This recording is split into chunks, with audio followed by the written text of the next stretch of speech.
Good morning students, this is 12th class biology, lecture 3 of chapter 8, human health and disease. And the topics to be discussed today are types of acquired immunity, active immunity, passive immunity, vaccination or immunization, allergy and autoimmunity. Our first topic is types of acquired immunity.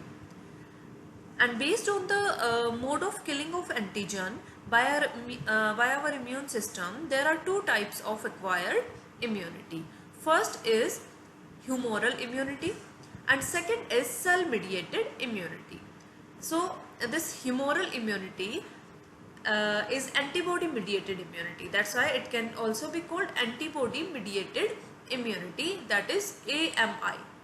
And this is cell mediated response or cell mediated immunity, that is CMI. Okay, now why this is called this antibody mediated immunity is called humoral immunity? Because you know that antibodies are produced by B cells, by B lymphocytes, you can say. So here when these are formed by the B lymphocytes, these are found in the blood plasma. Okay, so antibodies are found in blood plasma and these are found in blood plasma of human. Okay, so because antibodies are found in blood plasma of human, that's why antibody mediated immune response is also called humoral immune response. Human blood plasma. So humoral word is coming from the human blood plasma. Okay, so it is called humoral immune response. And second type is cell mediated immunity. Here T lymphocytes work. Okay, so T lymphocytes mediate CMI. And this cell mediated immunity is also responsible for the graft rejection. Graft rejection means when the organ transplantation is done, at that time many things are missed. Okay, you can't take any organ of anybody and it cannot be transplanted into anybody. Okay, many things are missed, and usually organ transplantation is done between the close relatives. Okay, at the time of need of organ transplantation, always an organ of the close relative is taken. What is the reason behind it? Because our immune system reject the organs usually which are transplanted due to considering that organ as a foreign particle or considering that organ as an antigen. Okay, our immune system reject that organ. So in that case, what is done? If organ is taken from a close relative, in that case more similarities are there. Okay, that due to those similarities there will be less chances of the rejection of that organ by our immune system. And this type of rejection is called graft rejection. Okay, graft rejection means the transplanted organ rejection, and it is mediated by cell mediated immunity, right? The body is able to differentiate self and non-self. Okay, why the grafts are rejected? Because our body is able, our immune system is able to differentiate self organs and non-self organs. So the transplanted organ is considered as non-self by our immune system. But if it is taken from a close relative, in that case the immune response slows down a little bit. Now tissue matching and blood group matching are essential before undertaking any graft or you can say transplant. Okay, whenever any organ is transplanted, tissue matching is done and also blood group matching is done. Okay, blood group matching is very essential. You know about the negative and positive blood group concept, and also the antigen and antibodies present on the different RBCs, right, of the different for the different blood group. So blood group matching is very essential, and also tissue matching. Okay, the tissue matching is also very essential at the time of organ transplantation. Otherwise, that organ is rejected by our immune system. And even after that, even after matching this thing, when the transplantation is done, even when the organ is taken from any close relative, even after that, the patient has to take immune suppressant. Immune suppressants means the drugs which suppress the activity of immune system of the person. Okay, so the patient has to take immune suppressant all his life, so that the immune activity can be suppressed and that organ is not considered as the non-self organ and it is not rejected. Okay, now based on whether the antibodies are produced inside the body or these are taken from the outside to get the immune power. So based on that, acquired immunity is further divided into two types, that is active immunity and passive immunity. You have done already done about the two types of acquired immunity. Those are cell mediated and antibody mediated. Okay, now further we divide it into two types, that is active immunity and passive immunity, that is based on that the antibodies are produced inside the body or these are taken from outside. Okay, so this active immunity is two types here, that is it can be natural or it can be artificial, and also the passive immunity can be natural or artificial. Now let's talk about the active immunity. What is the active immunity? So here antibodies are produced in a host body. Okay, antibodies will be produced inside the body in response to antigens. So it is natural power.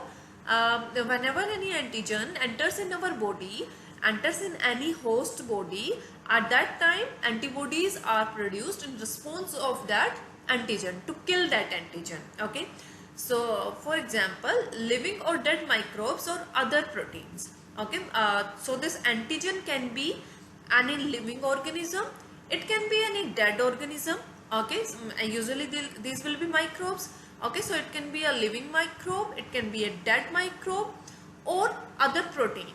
So anything of these will act as an antigen and will stimulate the immune system to produce the antibodies, and this type of immunity is called active immunity, when our body is making antibodies in response to the antigen. So it is a slow process. Okay, whenever any antigen enters inside the host body, our immune cells take some time to recognize that and for making the antibodies against it. So it is a slow process. Next thing, it is produced by two ways. And what are these two ways? Natural active immunity during natural infection by microbes. Okay, so what will be in the case of natural active immunity? Whenever any microbe will infect us naturally, means naturally we come in contact with so many microbes every day, right? So whenever any microbe enters inside our body, so naturally when our body makes antibody against it, that will be called natural active immunity, and it can be created artificially also. How? So here, see here, artificial active immunity. Here the injecting the microbes deliberately during immunization. Okay, you must have heard about the vaccination and immunization. So what is done there? The dead form of the microbes is injected. Okay, so deliberately that is injected so that our body produces antibodies against that microbe, against that antigen. Okay, so that type of immunity is called artificial active immunity. It can also be called vaccination or immunization. We will talk about it later also. Now next type of immunity is passive immunity, and here ready-made antibodies are directly given to the body, right? Here in the passive immunity, our body is not making any antibody, ready-made antibodies are given here. Okay, so these ready-made antibodies can be given in the form of injections, like, okay, artificially, or it can be natural also. So it is of two types. It can be natural passive immunity or it can be artificial passive immunity. In natural passive immunity, For example, antibodies like IgG. Okay, there are many types of the immunoglobulins, means antibodies. Okay, so IgG is a type. So this IgG antibodies pass from mother to fetus through the placenta. Okay, from the mother's body, when the fetus is developing inside the mother's womb, this antibody can pass through the placenta. This is the only antibody which can pass through the placenta. Otherwise, IgA, IgM, IgE, all these antibodies cannot pass through the placenta. So this question can come here, that write the name of antibody which can pass through the placenta. So that is IgG. So this IgG antibody pass through the placenta and can reach to the fetus. So here fetus body is not developing any antibody, okay, but it is getting ready-made antibodies from the mother's body. That's why we are saying that it is passive immunity, but it is occurring naturally, right? That's why this is natural passive immunity. Another example of natural passive immunity is antibodies IgA in colostrum that are taken by the infant. Okay, so here in IgA, this antibody is present in mother's milk. Okay, colostrum is the first yellow milk from the mother. Okay, so that yellow milk from the mother, and also the later on the mother's milk contain IgA antibody, and through mother's milk infants get this antibody. Okay, because at that stage, at the infant stage, infant body is not able to produce the antibodies. The immune system only work on the basis of the antibodies that the infant get from the mother, right? So this IgA antibody comes with mother's milk to the infant. So this is also an example of natural passive immunity, right? Now what is artificial passive immunity? Here for example, anti-tetanus serum in case of tetanus, because it's you can say fatal type of case. Okay, in case of tetanus it can be fatal. So what is done? We don't have time to create the active immunity, because active immunity is a slow process. Okay, if we will wait that let's our immune system make the antibodies and fight against the tetanus, then what will happen? It can cause death of the person, right? So in such case, what is done? Artificial antibodies are given, sorry, ready-made antibodies are given, right? So ready-made antibodies are injected in the bodies so that those antibodies can fastly work against the tetanus. Okay, the microbe that is responsible for the tetanus, right? So in such cases, also in case of snake bite, also the case can be fatal, right? So in that case also we cannot wait for our active immunity to work. So in that case also what is done? Ready-made form of antibodies are given. So these both these are the cases, means the anti-tetanus serum, that is called ATS, that is a type of artificial passive immunity, and also you can tell one example of snake bite. In that case also artificial passive immunity works when means that injection is given or anything that is given against the snake bite. Now next is active immunization. Okay, I was talking about the artificial active immunization, and that artificial active immunization is called vaccination also. What is done in artificial immunization? A preparation of vaccine. What is a vaccine? Antigenic proteins of pathogen or inactivated pathogen. Okay, what is done here? What is present inside the vaccine? Here the antigenic protein of the pathogen or the inactivated form of pathogen is present. Okay, and this is introduced into the body. Now what will happen? In response of that antigenic protein or that inactivated form of the pathogen, our body will start producing antibodies, right? because that is an antigen. Okay, so whenever any antigen enters in our body produces antibodies. So in this case also, when deliberately we are injecting the some antigenic protein or some inactivated form of the pathogen inside our body, that will trigger our immune system to make the antibodies. So here we are taking the inactivated form of pathogen. Okay, it means this pathogen is not able to cause the disease in our body, but it can trigger our immune cells to produce the antibodies. Okay, that's why we are taking inactivated pathogen and deliberately injecting it. So what will it do? If it will be in activated form, then it will cause the disease, but we are taking the inactivated form, so it is capable enough to trigger the immune cells to make the antibodies, but it cannot cause the disease. Okay, so basically the vaccines that are taken, the vaccination that is done, what is present in that vaccination, in that vaccine? Inactivated form of the pathogen is present, or the protein part of pathogen can be present. Okay, the means a specific part of the pathogen, by the research it is concluded that which particular part of the pathogen is responsible for the for causing the disease. Okay, and that part of the pathogen is taken and injected deliberately to produce the immune response, right? So here either the antigenic protein or the inactivated form of the pathogen is introduced deliberately into the body, right? Now the antibodies produced against these antigens neutralize the pathogenic agents during actual infection. Now what will happen? Why we are doing this? Why we want to trigger our immune cells to make the antibodies?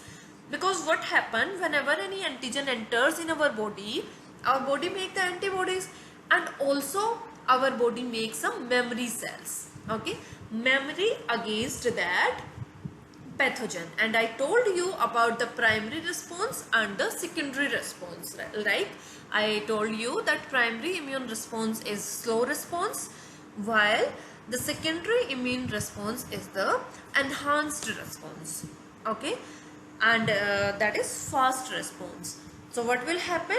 Once the microbe has entered in dead form or in inactivated form in our pathogen, it will make the memory cells, and whenever that pathogen will enter in our body naturally, okay, naturally if we come in contact with the same pathogen, then what will happen? Our immune system already has memory cells against that pathogen. So now our immune system will work very fastly against that and will kill that pathogen, right? So this is how the vaccination works.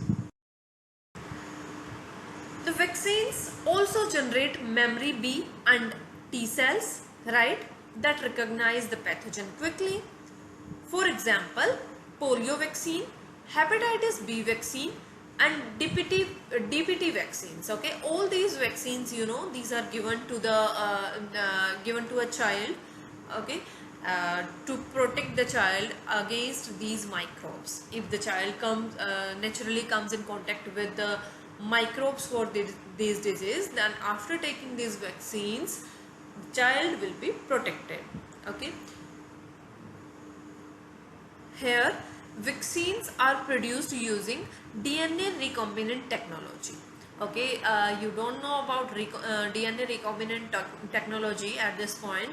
So in next chapters of your 12th class, you will read about recombinant DNA technology also, that how it works. Okay, so by using this technique, vaccines are produced, because by using this technique, specific part of the pathogen can be used to make the vaccines. Like if the protein part of any pathogen is responsible for causing any disease, in that case only that part of the pathogen can be used, okay, for making the vaccine. The DNA which is responsible for making that protein can be used for making the vaccines here. So whenever you will do the chapter DNA recombinant technology, then you will be able to better understand about it, that how DNA recombinant technology can help to produce the vaccines. Okay, for now you need to remember the names of the vaccines which are produced by this technology, and the names are: hepatitis B vaccine has been produced from yeast, that is a fungi. So this hepatitis B vaccine has been produced by recombinant DNA technology. Now next is passive immunization. Here it is the direct injection of the preformed antibodies or antitoxin when quick immune response is required, like in case of immunization against tetanus, snake venom, etc. Our next topic is allergy, and allergy is the exaggerated response of immune system.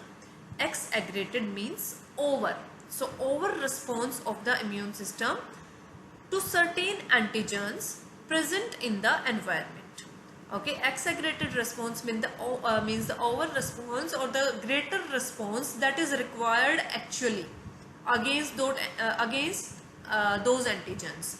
If a greater response than that is given by our immune system, that is called allergy, right?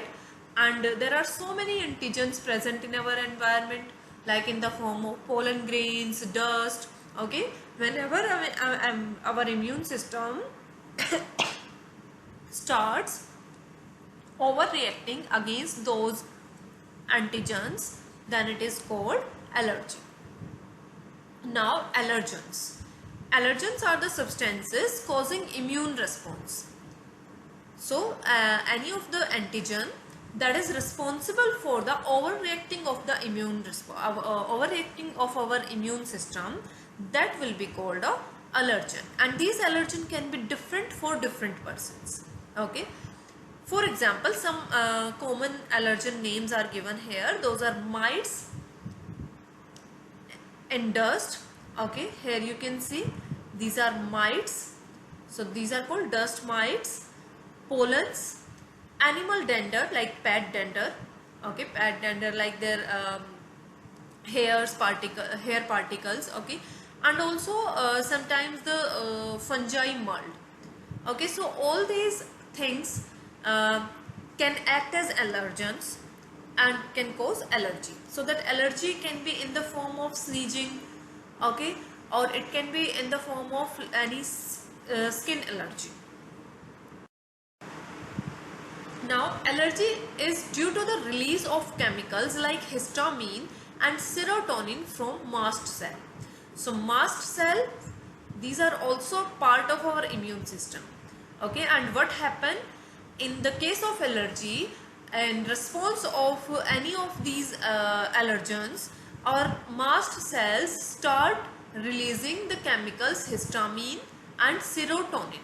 Okay, these chemicals are released from the mast cell in case of allergy. Now to determine the cause of allergy, the patient is exposed to or injected with very small doses of possible allergens. Okay, because sometimes it becomes very difficult for the doctors to know about the reason of the allergy, to know about the actual allergen, that which antigen is actually causing the allergy for that person. Okay, so what in that condition, what medicine can be given? Nothing. So what is done, how it is diagnosed that which allergen can cause that allergy in that particular person? In that case, small dose of the possible allergen is given to the patient. The patient is exposed to that small dose of the possible allergen and the response is noticed. Okay, so the reactions are studied there, and only in that only after that any medicine can be given. Okay, so there can be different type of allergy. There can be skin allergy. Okay, there can be allergy due to some food also. Some people are allergic to some specific food also. Alright, so it is very difficult to know about the allergens. Now here you see this plasma cell. Okay, and here these are antibodies attached to the mast cell. and this is mast cell with histamine granules. This is mast cell, and in case of allergy, when any allergen comes in contact with these, in that case what happens, this mast cell starts secreting the histamine and serotonin. Now, drugs like antihistamine, adrenaline and steroids quickly reduce the symptoms of allergy. Symptoms of allergy like sneezing and wheezing. Wheezing means a whistle-like sound comes with the breathing. Okay. So, these type of symptoms of the allergy can be reduced by taking these drugs. These drugs have antihistamine, adrenaline and steroids. Okay. Our modern day lifestyle results lowering of immunity and more sensitive to the allergens. How? Because today's in modern lifestyle, kids usually stay inside the homes. Okay, they never come in contact with the dust, with the soil. Okay, so what happened? By chance, whenever they come in contact with the soil, their body recognize all those dust particles and the soil particles as the foreign particles. Okay, their body is not able to recognize those soil particles and the dust. What will happen? Their body will consider those as the foreign particles or as the antigens, and their immune system will start reacting against those. Okay, so that will be a kind of over response, because even if there is not any harmful thing present in that dust, even in that case their immune system will give a response, will give a over response against those dust particles. Okay, so that is a kind of allergy. Okay, so we can say that modern lifestyle results in lowering of the immunity. Okay, whenever any child come in contact with the soil or the dust, then what happen? His or her immune system becomes more strong. Now, asthma is also a type of allergy. So, this example is given here. Asthma, that is a respiratory disease, and it is due to allergy. Next topic is autoimmunity. So, here what happened? Due to genetic and other unknown reasons. Okay, reasons are not known for it. Body attacks self cells. So here our immune system start attacking self cells, and this result in autoimmune disease. Okay, you can think what will happen if our immune system will start killing our body cells. Then what will happen? Obviously there will be some disease. Okay, so such type of disease, when our immune system start attacking our body cells, that is called autoimmune disease, right? And an example of such type of disease is rheumatoid arthritis. Here you can see this is a case of rheumatoid arthritis, that is autoimmune disorder or autoimmunity. Based on today's topics, your homework is NCERT question number 5, 7 and 8. Now let's discuss the homework solutions of previous lecture. This is your answer of first question of NCERT. Here the public health measures. What are public health measures? These are the measures taken to prevent and check the spread of infectious diseases. Okay, all the measures which are taken to prevent the spread of infectious diseases are called public health measures. And some of these preventive measures are given here. First is isolation. Okay, I hope nowadays you already know the importance of the isolation. Okay, the isolation prevents the spreading of airborne diseases. Okay, these are airborne diseases, means a type of infectious diseases. Okay, so isolation prevents the spreading of infectious diseases, you can say, like chickenpox, pneumonia, tuberculosis, and one more name I think you already know, the corona. Okay, and which is required to isolate the infected person to reduce the chances of diseases to spread. Next preventive measure that can be done against the infectious diseases is vaccination. And vaccination is the protection of body from diseases that can be communicated, which is done by administering some agents which impersonate the microbe in the body. Okay, so simply you can say here the dead form of the pathogen or the weak form of the pathogen is introduced inside the body so that it can stimulate our immune cells to produce the antibodies, okay, and also to make the memory cell against that pathogen. Here vaccines are available for some of the diseases such as mumps, polio, measles, okay, which are infectious diseases. So these vaccines are available against the diseases. Next is vector eradication. By doing the vector eradication also, diseases such as dengue, malaria, etc. that spread through vectors can be prevented, right? By ensuring a clean environment and checking the breeding of mosquitoes, which is facilitated by regulating water, because water is the breeding place for the mosquitoes. So for eliminating the breeding places of the mosquitoes, there should be no stagnant water. Okay, so here looking for it to not stagnate in residential areas. So there should be no stagnation of the water near the residential areas, so that breeding places of the vectors can be eradicated, and also vectors can be eradicated. It can also be controlled by introducing fish such as gambusia, okay, in ponds, because this fish will eat the larva of the mosquito, and that's why we can say it will help in eradication of these vectors. Next is maintaining public and personal hygiene. That is also very important practice to prevent the spread of infectious diseases, okay, and it includes the personal hygiene includes maintaining a clean body, consuming healthy and nutritious food. Nutritious food is very important to build up the immunity, okay, healthy and nutritious food, and also consuming clean water, because the contaminated water can spread the disease, okay. Also the proper disposal of the waste, that is a part of the public hygiene. Also disinfection of water reservoirs, part of public hygiene. So these are some measures that can be adapted as part of public hygiene. This is answer of second question of NCERT, and here the answer is biology has helped in controlling infectious diseases in the following ways.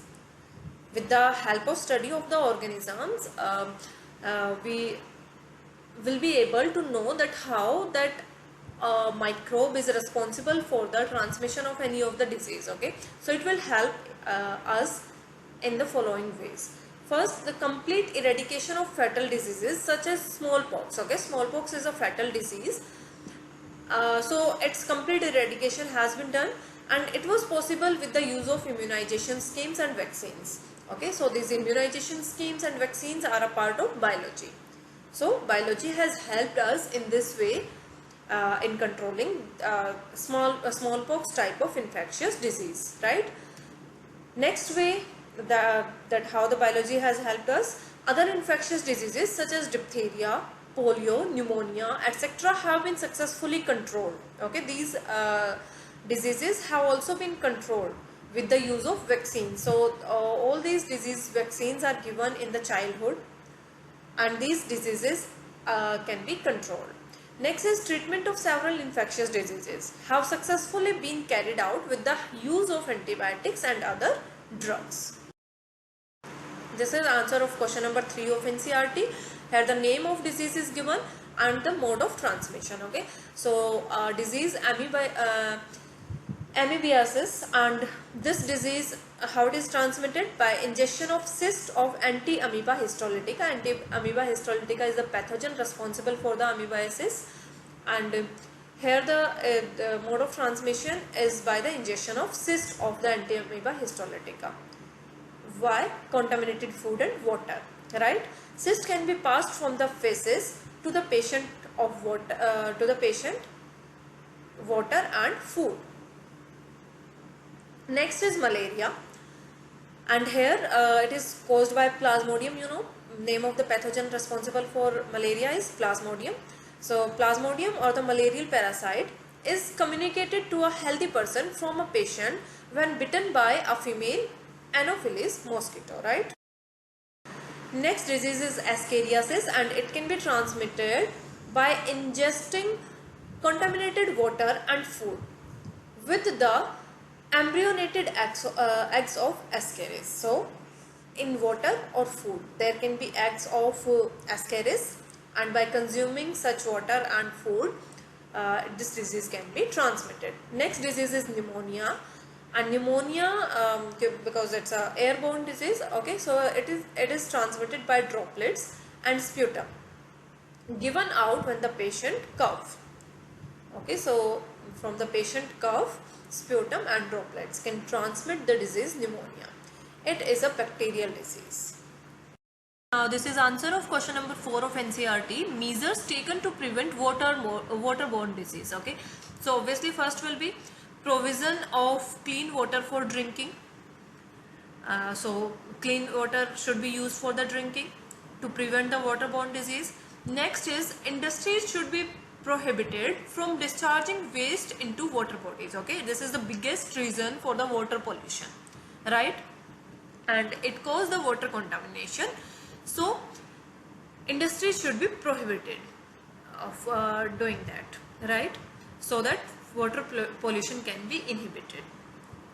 Next is frequent cleaning and disinfecting water tanks and reservoirs, because without the disinfection, without doing that disinfecting those water tanks and reservoirs, those can act as the breeding places for different vectors. Okay, that will be a reason for the unclean or the contaminated water, and that can cause waterborne diseases.